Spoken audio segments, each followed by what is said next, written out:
Capítulo 50. Entonces José se abrazó al cuerpo de su padre y llorando lo besó. Luego ordenó a los médicos a su servicio que embalsamaran el cuerpo, y así lo hicieron. El proceso para embalsamarlo tardó unos 40 días, que es el tiempo requerido. Los egipcios, por su parte, guardaron luto por Israel durante 70 días. Pasados los días de duelo, José se dirigió así a los miembros de la corte del faraón.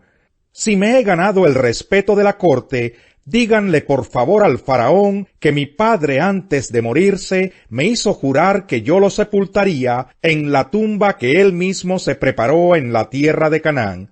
Por eso le ruego encarecidamente me permita ir a sepultar a mi padre, y luego volveré. El faraón le respondió: Ve a sepultar a tu padre conforme a la promesa que te pidió hacerle. José fue a sepultar a su padre y lo acompañaron los servidores del faraón, es decir, los ancianos de su corte y todos los ancianos de Egipto. A estos se sumaron todos los familiares de José, es decir, sus hermanos y los de la casa de Jacob. En la región de Gosén dejaron únicamente a los niños y a los animales. También salieron con él carros y jinetes, formando así un cortejo muy grande. Al llegar a la era de Atad, que está cerca del río Jordán, hicieron grandes y solemnes lamentaciones. Allí José guardó luto por su padre durante 7 días. Cuando los cananeos que vivían en esa región vieron en la era de Atad aquellas manifestaciones de duelo, dijeron: Los egipcios están haciendo un duelo muy solemne. Por eso al lugar que está cerca del Jordán lo llamaron Abel Misrayim. Los hijos de Jacob hicieron con su padre lo que él les había pedido. Lo llevaron a la tierra de Canaán y lo sepultaron en la cueva que está en el campo de Macpela, frente a Mamré, en el mismo campo que Abraham le había comprado a Efrón elitita, para sepultura de la familia. Luego de haber sepultado a su padre, José regresó a Egipto, junto con sus hermanos y con toda la gente que lo había acompañado. Al reflexionar sobre la muerte de su padre, los hermanos de José concluyeron: tal vez José nos guarde rencor y ahora quiera vengarse de todo el mal que le hicimos. Por eso le mandaron a decir: antes de morir tu padre, dejó estas instrucciones: díganle a José que perdone, por favor, la terrible maldad que sus hermanos cometieron contra él. Así que, por favor, perdona la maldad de los siervos del Dios de tu padre. Cuando José escuchó estas palabras, se echó a llorar. Luego sus hermanos se presentaron ante José, se inclinaron delante de él y le dijeron: aquí nos tienes, somos tus esclavos. No tengan miedo, les contestó José. ¿Puedo acaso tomar el lugar de Dios? Es verdad que ustedes pensaron hacerme mal, pero Dios transformó ese mal en bien para lograr lo que hoy estamos viendo, salvar la vida de mucha gente. Así que no tengan miedo, yo cuidaré de ustedes y de sus hijos. Y así, con el corazón en la mano, José los reconfortó. José y la familia de su padre permanecieron en Egipto. Alcanzó la edad de 110 años, y llegó a ver nacer a los hijos de Efraín hasta la 3ª generación. Además, cuando nacieron los hijos de Maquir, hijo de Manasés, él los recibió sobre sus rodillas. Tiempo después, José les dijo a sus hermanos: yo estoy a punto de morir, pero sin duda Dios vendrá a ayudarlos y los llevará de este país a la tierra que prometió a Abraham, Isaac y Jacob. Entonces José hizo que sus hijos le prestaran juramento. Les dijo: sin duda Dios vendrá a ayudarlos. Cuando esto ocurra, ustedes deberán llevarse de aquí mis huesos. José murió en Egipto a los 110 años de edad. Una vez que lo embalsamaron, lo pusieron en un ataúd. Éxodo. Capítulo 1.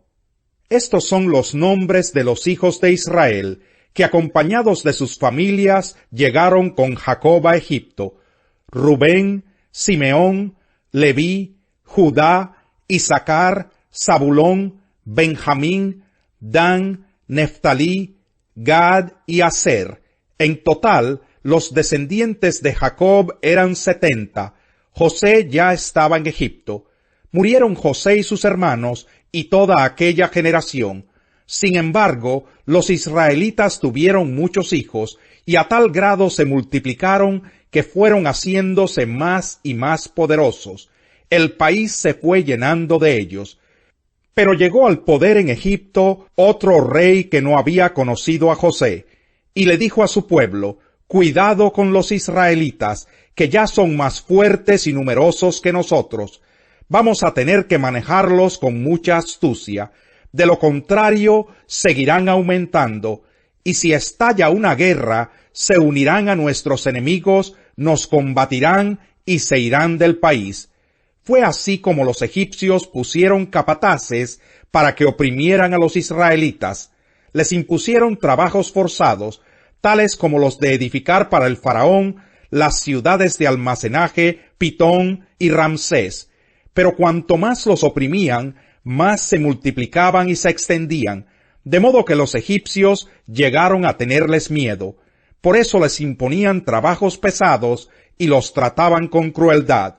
Les amargaban la vida, obligándolos a hacer mezcla y ladrillos y todas las labores del campo. En todos los trabajos de esclavos que los israelitas realizaban, los egipcios los trataban con crueldad. Había dos parteras hebreas, llamadas Sifrá y Fubá, a las que el rey de Egipto ordenó: cuando ayuden a las hebreas en sus partos, fíjense en el sexo. Si es niño, mátenlo, pero si es niña, déjenla con vida. Sin embargo, las parteras temían a Dios, así que no siguieron las órdenes del rey de Egipto, sino que dejaron con vida a los varones.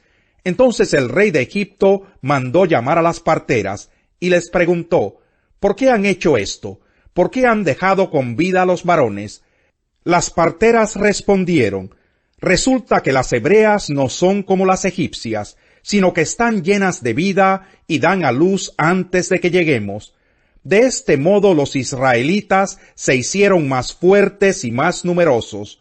Además, Dios trató muy bien a las parteras, y por haberse mostrado temerosas de Dios, les concedió tener muchos hijos.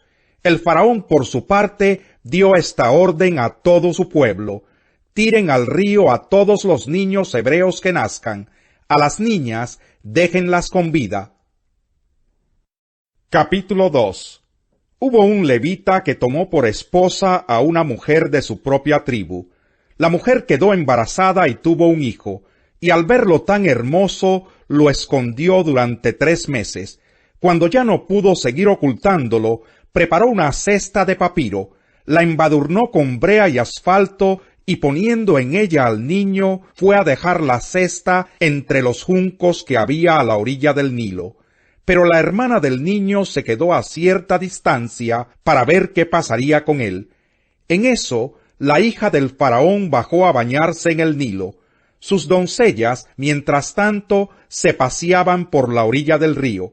De pronto la hija del faraón vio la cesta entre los juncos, y ordenó a una de sus esclavas que fuera por ella.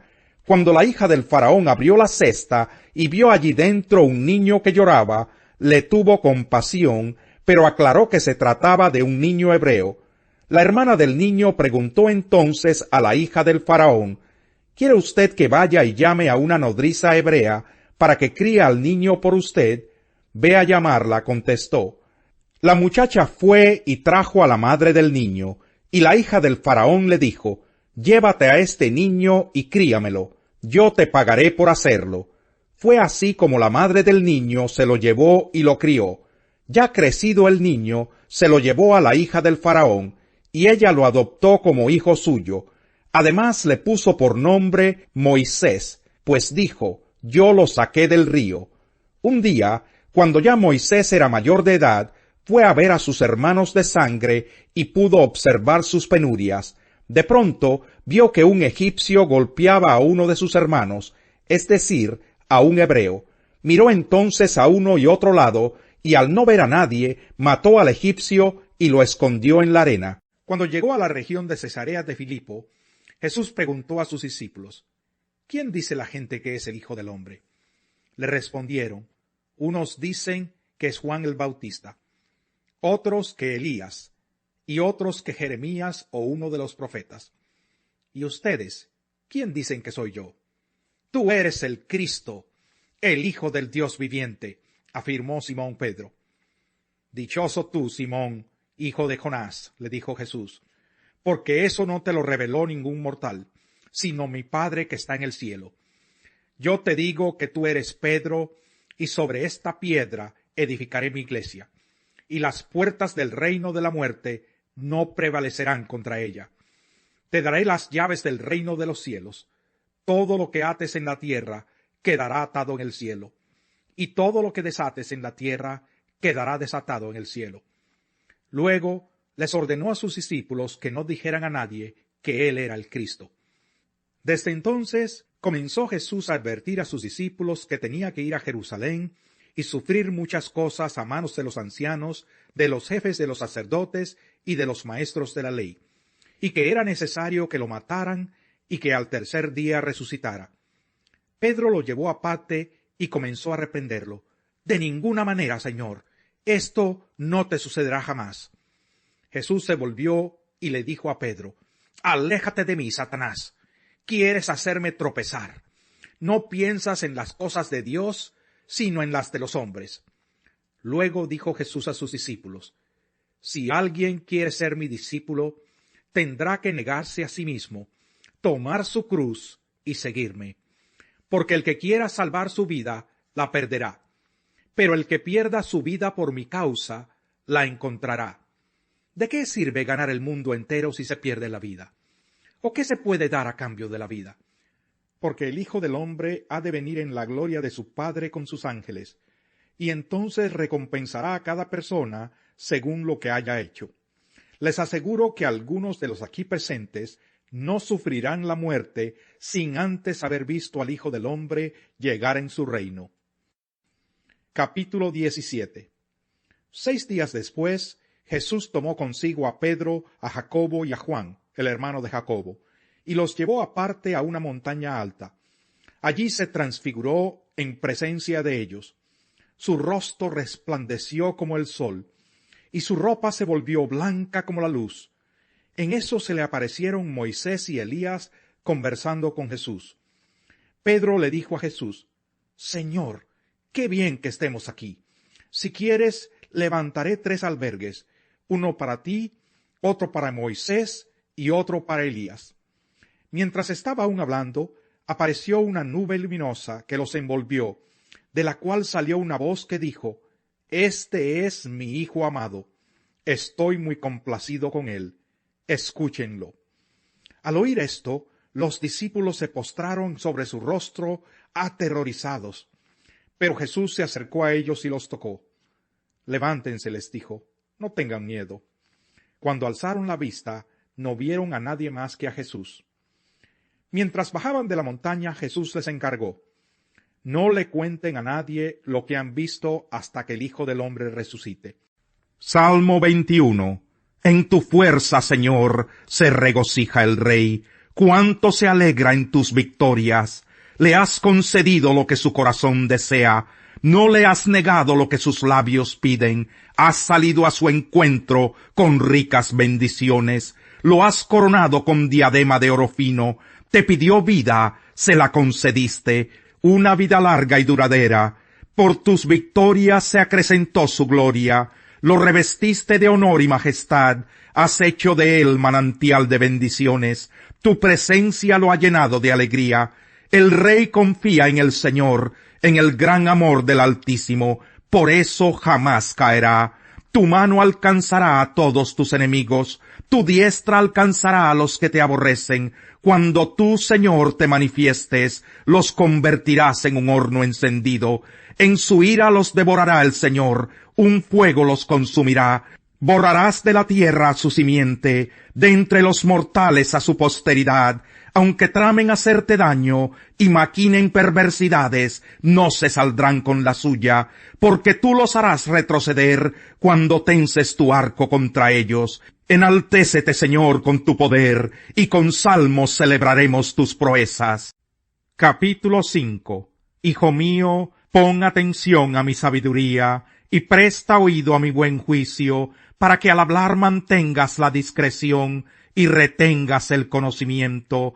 De los labios de la adúltera fluye miel, su lengua es más suave que el aceite, pero al fin resulta más amarga que la hiel, y más cortante que una espada de dos filos. Sus pies descienden hasta la muerte, sus pasos van derecho al sepulcro. No toma ella en cuenta el camino de la vida, sus sendas son torcidas, y ella no lo reconoce.